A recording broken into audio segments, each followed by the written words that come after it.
Merci de rester fidèle au programme de BB24. Bonsoir à toutes et à tous. Le sommaire.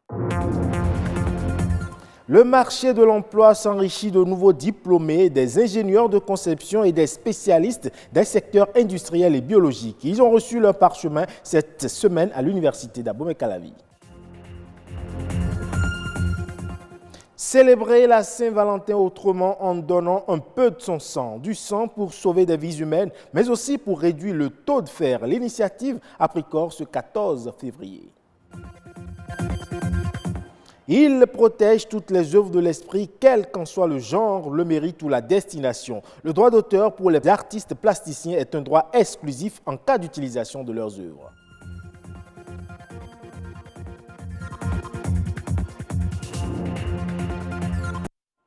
Direction l'école polytechnique d'Abomey-Calavi où le marché de l'emploi accueille plus de 300 nouveaux diplômés. Ce sont des ingénieurs de conception et spécialistes des secteurs industriels et biologiques en fin de cycle. Ces diplômés ont reçu cette semaine leur parchemin et ils prennent déjà l'engagement de s'investir dans l'entrepreneuriat. Suivant.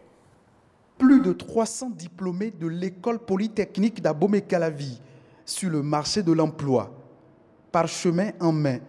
Ils donnent déjà la priorité à l'auto-emploi pour faire valoir leurs compétences.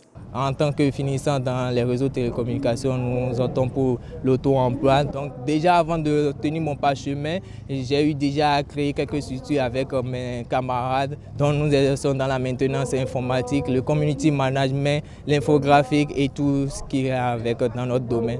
Je dois m'installer parce que j'ai fait la pollution santé animale. Au cas où il y aura des projets où l'État a besoin de moi, je vais intervenir également. Étant donné que ma filière est une filière d'auto-emploi, je vais me lancer dans mes propres productions, histoire de me faire de l'argent et de ne pas trop attendre un recrutement. Un choix qui fera d'eux des acteurs clés du tissu économique. Certains ambitionnent d'approfondir leurs connaissances. Pour l'instant, j'opte pour la recherche scientifique au service de développement. Donc, je continue en tant que doctorante de l'université d'Abomey-Calavi en technologie de l'information et de la communication. En leur remettant leur parchemin, le directeur de l'école polytechnique d'Abomey-Calavi dit sa fierté de les voir réussir dans la vie professionnelle. C'est un honneur de voir les gens qu'on a formés aller dans la vie active et commencer par se prendre en charge. Obtenir une qualification professionnelle est un mérite pour ces nouveaux diplômés. Réussir à se faire une place sur le marché de l'emploi et y rester pour apporter une plus-value au développement, c'est le prochain défi après l'EPAC. Donner un peu de son sang, c'est sauver une vie humaine. Beaucoup de citoyens l'ont compris, notamment dans le rang des professionnels des médias et de certains écoliers. Ils ont donc célébré le 14 février dernier, jour de la Saint-Valentin, en donnant leur sang. Un geste d'amour sous l'initiative de Bernold Djogui. Plus de précisions. C'est un geste bénévole et gratuit. Ces professionnels des médias et ces élèves se portent volontaires pour sauver des vies. Ils ont décidé ainsi de marquer la Saint-Valentin. J'ai voulu donner un peu de mon sang parce qu'il fut un moment j'ai été au CNHU avec un de mes amis qui était malade et il y avait mal de sang. Ils ont fouillé dans tout l'hôpital, il y avait mal de sang. Subitement, il est parti. Bon, me sauver une vie que de laisser le sang dans mon organe à rien faire. Je me blesse, je perds du sang, ça ne sert à rien. Bon, les gens ont besoin du sang pour être en vie. Ils ont besoin du sang pour vivre. Donc il a voulu donner un peu de sang pour sauver des vies. J'ai voulu donner un peu de mon sang parce que je sais qu'en le faisant, c'est pour sauver une vie que je ne connais pas et qui en a besoin certainement à ce moment précis. Et il faut être charitable, il faut toujours accorder un peu de ce que vous avez fait à quelqu'un d'autre qui certainement en a besoin, peu importe que vous le connaissiez ou pas. Donner de son sang pour sauver des vies, c'est le but de l'initiateur qui est soutenu par les médias et certains collèges. Fêter la Saint-Valentin autrement, pour moi, c'est penser à nos parents qui vivent des situations dans les hôpitaux, qui sont dans un besoin du liquide précieux qu'est le sang. Et parce que n'ayant pas trouvé ce liquide, vont peut-être nous quitter. On est en train d'avoir 100 poches de sang. À travers ce geste, des professionnels des médias et des élèves du collège Martin Luther King, c'est la banque de sang qui est renflouée et c'est aussi plusieurs vies humaines sauvées.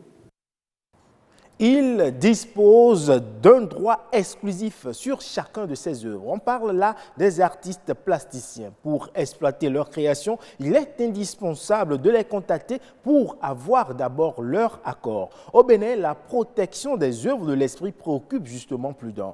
Quel est le regard que portent les différents acteurs sur le sujet et combien sont ces artistes plasticiens qui s'intéressent à la légalisation de leurs œuvres? Reportage. Signature d'artiste au pied d'une sculpture. C'est un réflexe qui permet au plasticien de revendiquer son art. Plusieurs créateurs constatent avec amertume que certaines de leurs œuvres finissent par leur échapper. On se retrouve vraiment à se retrouver plagié au niveau d'Internet parce que les gens piquent souvent ces dessins-là pour pouvoir exprimer ou bien pour illustrer un certain nombre d'articles. Là, vraiment, c'est toujours le problème, c'est que si la personne pique l'œuvre, c'est carrément votre œuvre. Vous la reconnaissez, votre signature en fait partie. Disons, c'était un guide, je crois. Ils ont modifié les dessins sans me consulter. Et c'est vrai, quand j'ai vu l'œuvre, j'ai compris que vraiment, ils ont essayé de me doubler.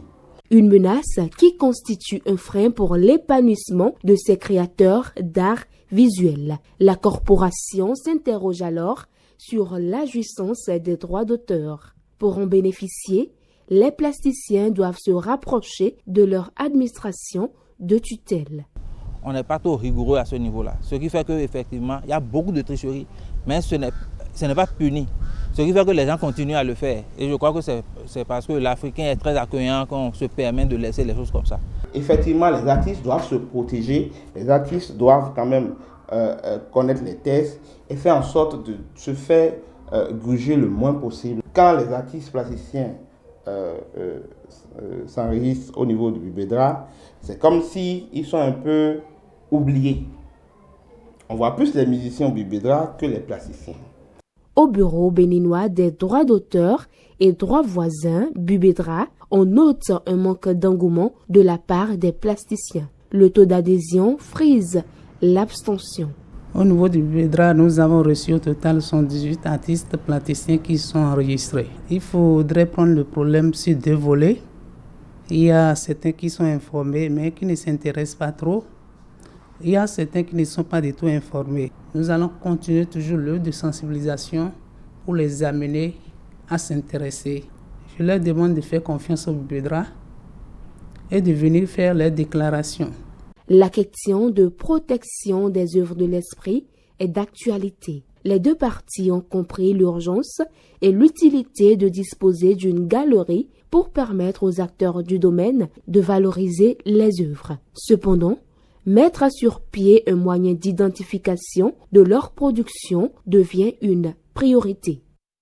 Au total, 257 millions de personnes en Afrique, soit plus de 20% de la population, sont sous-alimentées. En nouvelle brève, on retient que c'est ce qu'indique un rapport de l'Organisation des Nations Unies pour l'alimentation et l'agriculture et de la Commission économique des Nations Unies pour l'Afrique. Ce rapport révèle justement qu'en Afrique, 34,5 millions de personnes de plus sont sous-alimentées aujourd'hui qu'en 2015. Le changement climatique serait le principal facteur responsable de la menace que représente l'insécurité alimentaire en Afrique. En outre, la situation économique mondiale difficile, la faiblesse des prix des produits de base et les conflits sont les autres facteurs à l'origine de la sous-alimentation. Le rapport recommande d'accroître les exportations intra-africaines en soutenant l'accord sur la zone africaine de libre-échange.